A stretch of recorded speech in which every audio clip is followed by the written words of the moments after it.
host, Lisa DeHart here, 3 Minutes with a Maine Guide. When it comes to dogs, some canoe and some cannot.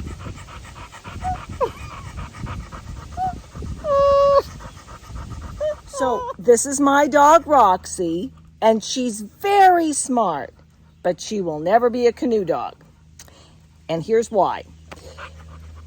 When you make that paddle swirl in the water to make the canoe go anywhere, or pole, Roxy thinks it's a delicious rodent swimming just below the surface, and she will swim until she freezes or she drowns. Sadly, we've tested that twice now, and I'm really not willing to make it a third. So, but I've had good canoe dogs in the past. And so I thought I'd give you just a couple of tips about having a dog with you on a canoe trip. Okay, so in the spring and the fall, the water, that bottom of the canoe is literally as cold as the water.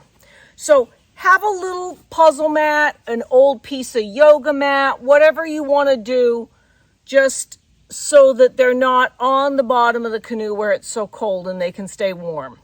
Especially if it's raining or something and they end up getting wet.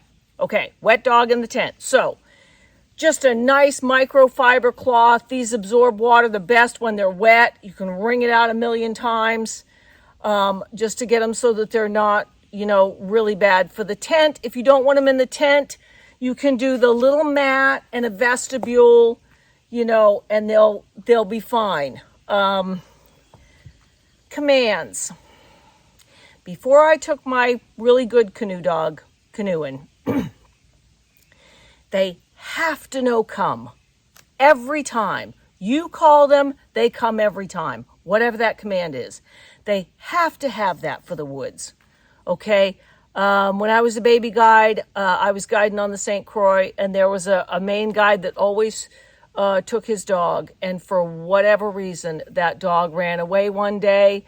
He was guiding guests. He waited as long as he could. It happened at lunchtime, and he camped at the lunch spot hoping the dog would come back, and it didn't the next day. And sadly, because he had guests, he had to move on. He put the heads up for everybody. It was a beautiful liver-colored spaniel that everybody recognized. And I got there in time to get the next heads up. I have to move on with this group. And my dog didn't come back. So they have to come to you every time you call.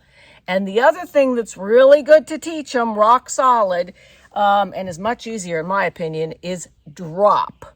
Whatever gross, disgusting, even if it's not gross and disgusting, even if it's the package of steaks that are for that night, if you say drop, they have to drop that and let you have it.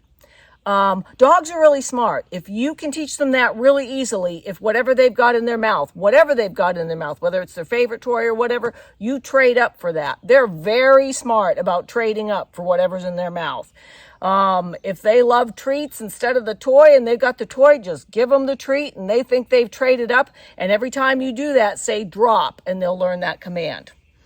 Health-wise, I always had a little bit of Benadryl in the kit anyways, but a dog can't swallow a pill. Well, I guess they can. You put it in peanut butter or a cracker, they could probably swallow the pill.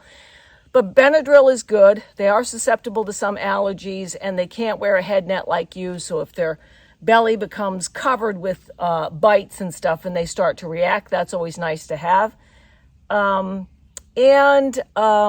little bit of hydrogen peroxide in case they do have to vomit something that's really bad that they've eaten. Dogs can get giardia. There's an old wives' tale out there that says, oh my God, they totally immune, they can't get it. I understand it's very difficult and you can't stop them from drinking out of the river. Roxy drinks out of here all the time and has never gotten it. I don't think they're as susceptible as humans, but I know for a fact they are not immune. Dogs can get giardia. So other than that, they're movable ballast. They're a great little buddy around the campfire. They're fabulous canoe partners. They never say, what, we're portaging? Whose idea was this? It's raining today. I don't think we should go. They are all in no matter what, and I love them. Roxy was a rescue, and she's probably about 65 pounds now, and when I got her, she was 39. So that's why when she sees any kind of a thing that it could be an animal, and she's also very fast, it's probably how she survived, she will not get back in the canoe if there's swirling motions and she thinks it's delicious rodents swimming just below the surface. And I love her, and that's okay. That's the other thing about having a canoe dog or trying to train a canoe dog. If it doesn't work and you don't have a canoe dog, that's okay too. I'm Lisa DeHart, and you've just spent 3 minutes with a Maine Guide.